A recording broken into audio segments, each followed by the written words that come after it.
Welcome to the Aging Boomers. I'm your host, Frank Sampson. Of course, on our show, we discuss so many of the issues facing boomers, their parents, and what we know, of course, is an aging population, which I fall right smack in the middle of. So I want to welcome everybody to the show and just thank you all for your tremendous support. So many of you, we're getting more and more listeners each and every day. Most of you, of course, just download our free app, which you can get on an Android or on an iPhone. Just go into your app store and type in The Aging Boomers. Of course, you can listen to it on iTunes, iHeartRadio, Spreaker, Stitcher, all sorts of different stations. Or you could go to our website at theagingboomers.com. Want to remind everybody that today's show is sponsored by Senior Care Authority, a senior placement and elder care consulting organization that has a national network of professionally trained and experienced local advisors to assist families. They'll work with you in determining the right path for you or your loved one and discuss various long-term care options, whether it's in-home care, assisted living, possibly even memory care, or if you just need an advocate to get advice from, you could talk to a Senior Care Authority advisor for your loved one. So for a free 30-minute consultation with an advisor in your area, contact Senior Care Authority at 888-809-1231, or you could go directly to the website at www.seniorcareauthority.com. So we got a great guest. We always have great guests. All right, we got a special person actually from my hometown in Michigan, and we're going to talk a little bit about clutter and how I know I hear it from my own kids saying, hey, you guys got to get rid of your stuff. When it comes to your time, I don't want to deal with all your clutter. So we're going to talk about that a little bit. We have with us Shira Gill, who is the founder of Shira Gill Home, a lifestyle consultancy with a less is more philosophy. She offers on-site and virtual home organization, as well as online resources to help you design a clutter-free life. Since founding her company, she has transformed hundreds of homes across the United States, and her work has been featured in Parents Magazine, Sunset Magazine, C Magazine, Apartment Therapy, and more. We'll tell you more how to get more information on Shira on her website, but welcome, Shira. Welcome to the Aging Boomers. Thank you so much. I'm delighted to be here with you. Yeah, it's great. So I want to know more, who's kind of your market? Who's utilizing your services and kind of who's your typical client? And just tell us a little bit more. Sure. So I would say my typical client is a busy, overwhelmed mom, usually with several young kids under the age of 10. But that being said, I have worked with clients as young as 6 years old and as old as 94 years old. And so I've really kind of run the gamut. But my kind of typical market, I think I'm a mom and I have young kids, so I think that has attracted that market to me. And so I'm often working with parents, who are busy, overwhelmed, and just really feeling the emotional toll of clutter and disorganization in their homes. Yeah, and, I guess a lot of our listeners are obviously based on the name. They're probably most of them are, a lot of them are boomer generation. And probably over the course of many years have accumulated a lot of stuff. And you've written an article on that subject matter, how maybe the kids, and these are adult kids, don't want to inherit, their parents' clutter. So any suggestions overall to that age group? How do you get them to say, hey, it's time to get rid of some of this stuff? Yes. Well, I think at that age and even at any age, I'm always, I'm a mom of young kids, but I do know, I have the awareness that, ultimately my kids will inherit whatever I own. And, I have the awareness I don't want them to inherit a lot of clutter and for that to be a burden on my kids and my family.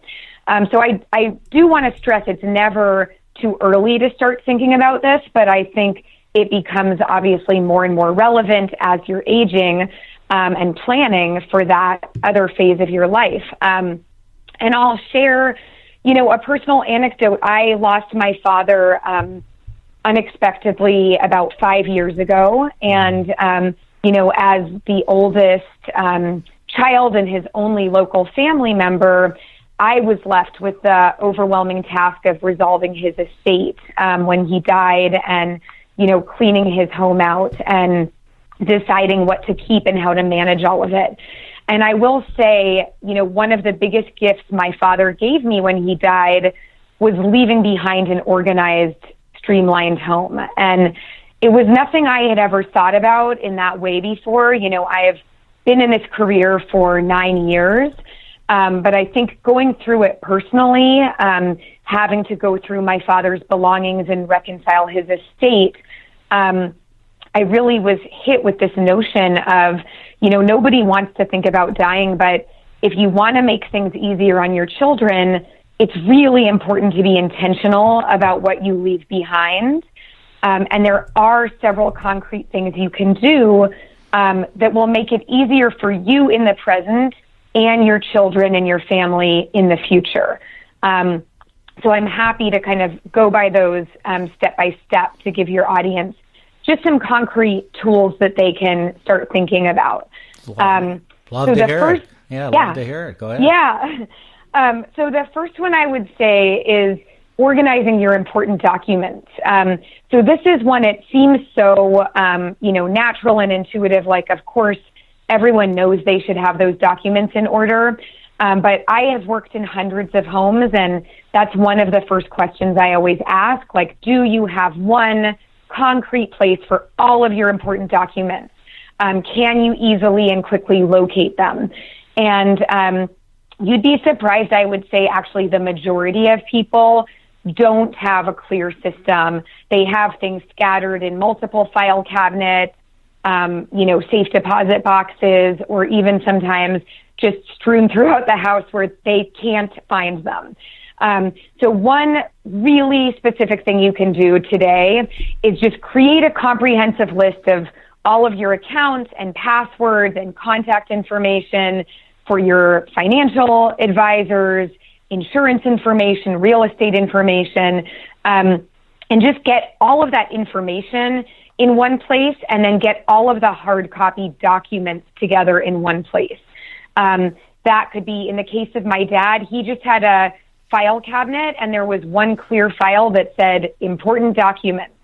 So when I had to resolve his estate, it was such a relief to me and the family members who were helping me to know he did that work for us ahead of time. Like, we just go and everything is right here.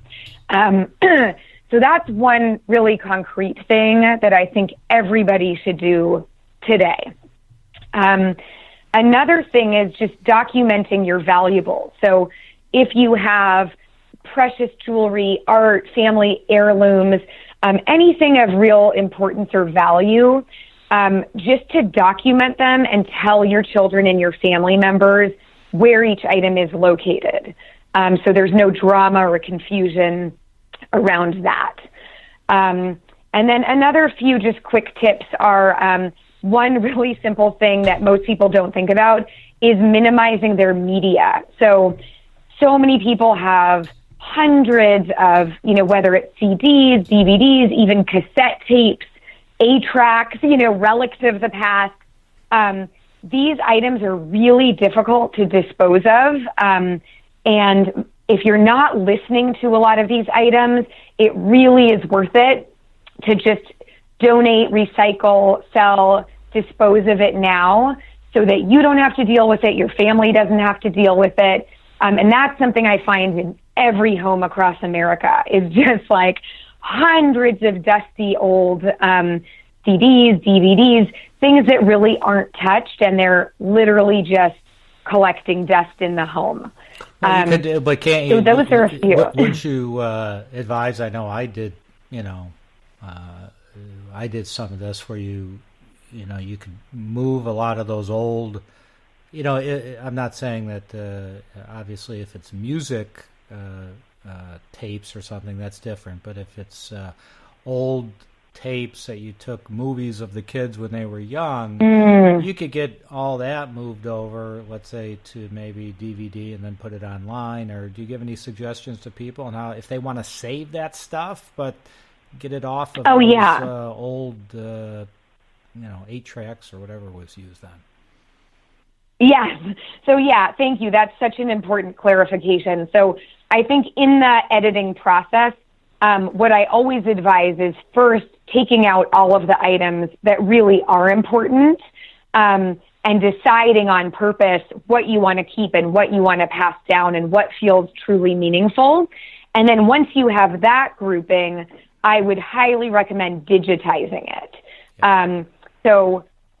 Just as you said, so you don't have a huge, massive pile collecting dust, but you can still have all of those treasured memories, uploaded and saved on your computer, and super easy to share with family members. So anytime you can get rid of physical clutter and turn it into a digitized system, I always am a huge fan of that. Great.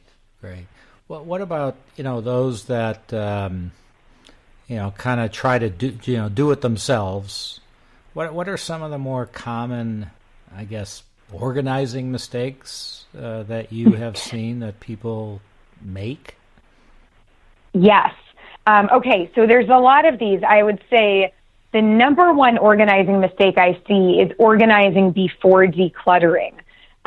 So meaning trying to get organized and arrange your belongings without first going through the process of deciding what's important, what's meaningful, what truly is worth the space it takes up in my home. So I always say organized clutter is still clutter. So if you're just taking things all over your house and setting them up in bins and baskets, you might be organized, but you might still have a very cluttered home. So the number one thing that I would say is before you attempt any sort of system or bin or basket, to always look at things with a critical eye and always question, like one of my favorite questions is, would I purchase this item for full price today? So that question really kind of gets you to look at what you own with fresh eyes and really decide on purpose. Is this worth it? Does this make sense for my lifestyle, my home? Is it worth the space it's taking up?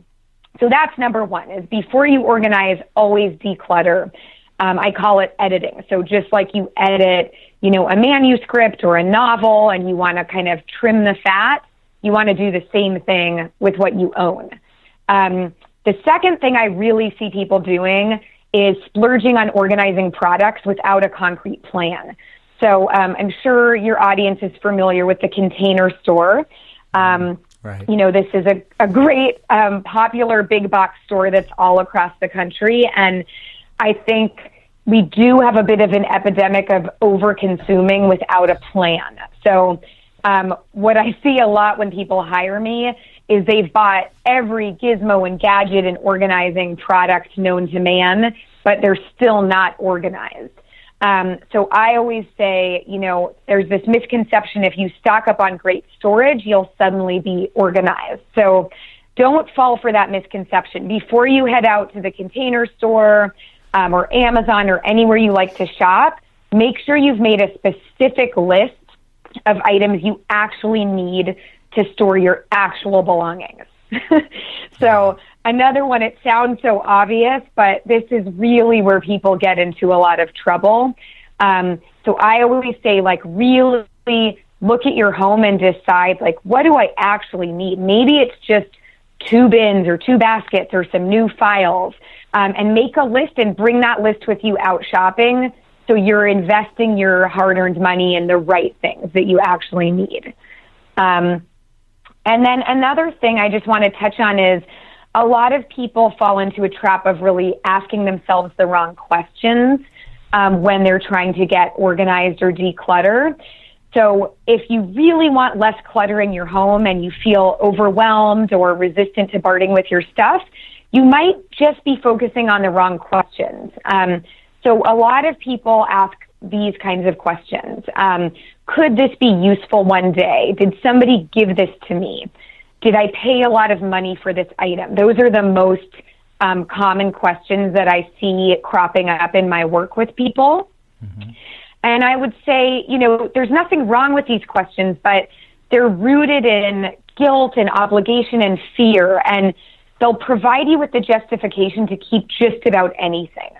And I always say clutter is created by fearful thinking. So when you look at something and you're asking, like, what if this was useful one day, almost anything could fall into that criteria. So the questions that I really prefer to focus on that I think are much more helpful in this work and in this process are questions like, does this item support my current values and priorities? Or does this item fit in with the vision I have for my ideal home? Could this item be useful or helpful to another person? So I love to get really focused on generosity when I'm decluttering my home because it really can help me get unstuck. If I paid $300 for a dress, but I'm just not wearing it and it's sitting in my closet, instead of focusing on that sunken cost and my guilt about it, I like to think, is there someone who would be so thrilled to have this dress? Maybe somebody who couldn't otherwise afford such an item, that I have the opportunity to give them a gift and declutter my house at the same time. So I always like to kind of play with, what are questions that are going to free you up to let go of things if you really are wanting to declutter and organize your home. That's great advice. So I've gotta ask you this, which I think is just so important. And I even relate to it when someone says, "Hey, I got to start working out, and I need to exercise, whatever." And the biggest it's not the exercise that's the toughest part. It's kind of getting going. People just delay and procrastinate and all of that. I have to believe that that's a big challenge with this, is that people are just maybe either so overwhelmed, okay, or they just don't know where to begin. They may not know if someone like yourself, which hopefully they will now, but tell us about that. How do you deal with that? They're just so overwhelmed, they just don't want to do it. I mean, I know I did a lot of work in my own garage. It was like, it got to the point where I said, I can't even look at it anymore. And I did it and cleaned it out, and then I was in bed with my bad back. But right. So give us some your thoughts, comments, advice for those who are in that situation. Yes, well, I love that question, and I agree wholeheartedly. There's such a good parallel with exercise. I know for me, I've often fallen into the trap of like a real all or nothing approach with exercise. Like, I have to be exercising every single day for an hour or I'm going to do nothing. And I think that kind of thinking is what has us get kind of overwhelmed and burnt out and ultimately not take action and make progress. So what I always focus on is the idea that a little better is still better, and you just want to get over the hump with, any organizing project. My best advice is to just start small. So that could be, if your whole house feels overwhelming, I would say let's just start with one drawer. And you can also do this with time. So I think 15 to 30 minutes tells your brain it's going to be okay. Like, I'm just going to commit to diving in. Like, say it's a huge garage, and every time you look at it, you just feel so overwhelmed you want to slam the door and head for the hills.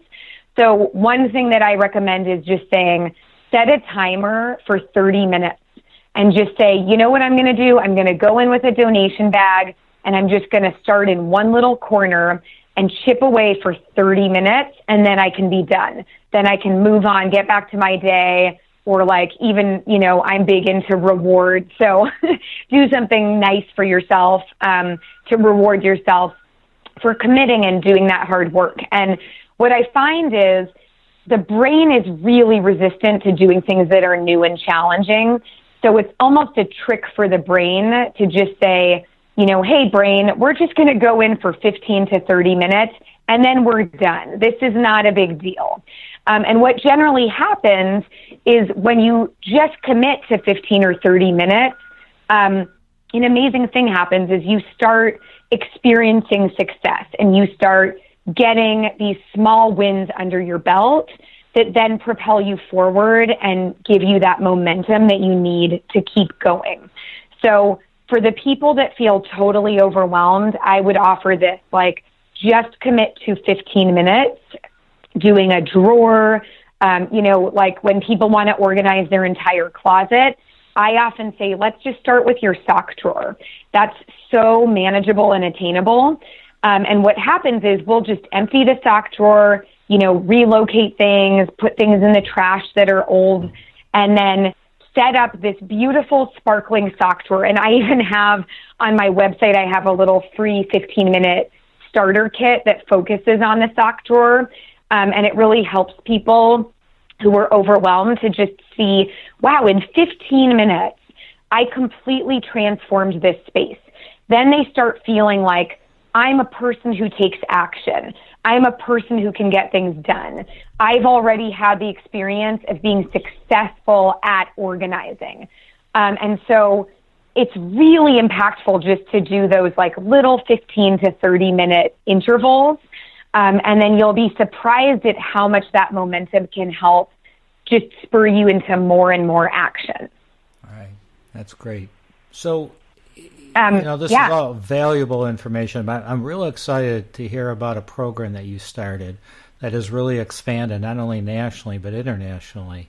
It's a virtual program of yours. So tell us more about that, and because I know we have listeners certainly from all over the country, North America, and even some outside of North America. So even though you're in Michigan, you can really help people everywhere. So tell us more about that program. So and just correction, I'm actually in the San Francisco Bay Area. Oh, you're in the Bay Area. I'm so sorry. You know what? That's yes. right. Okay, well then you're in my hometown now. I know that you. That's right. That's right. You worked. I know you worked with my daughter, and I was thinking you were working with her in Michigan, but you're in the Bay Area. Great. Okay, good. Yes, yeah. So I'm in the San Francisco Bay Area, and actually the reason I founded my virtual program is I've been doing this work for 9 years, and it's been such an honor to work with hundreds of people in California and in the Bay Area. But I reached a point where, I had press and people were finding out about me and really wanting help. And I realized, there's only one me, and I have young kids and I'm in the Bay Area, so I can only travel so much. And I really wanted to create a program that could help people, as you said, not just nationally, but internationally. That was really my dream.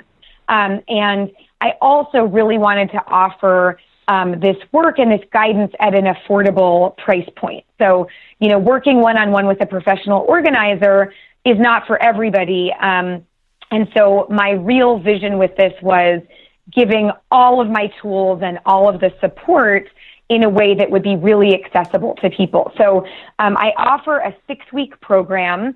I just finished with my spring group, and I will be launching again in the fall. So there's information on my website now. You can get on the wait list. And the way that the program works is it's a 6-week self-directed program that consists of videos and workbooks and PDFs that really teaches you the art of organization and editing, and even styling. So a big part of my business is having your home, reflect your interest in your values and be really efficient, but also be beautiful. So I've combined all of those into this program.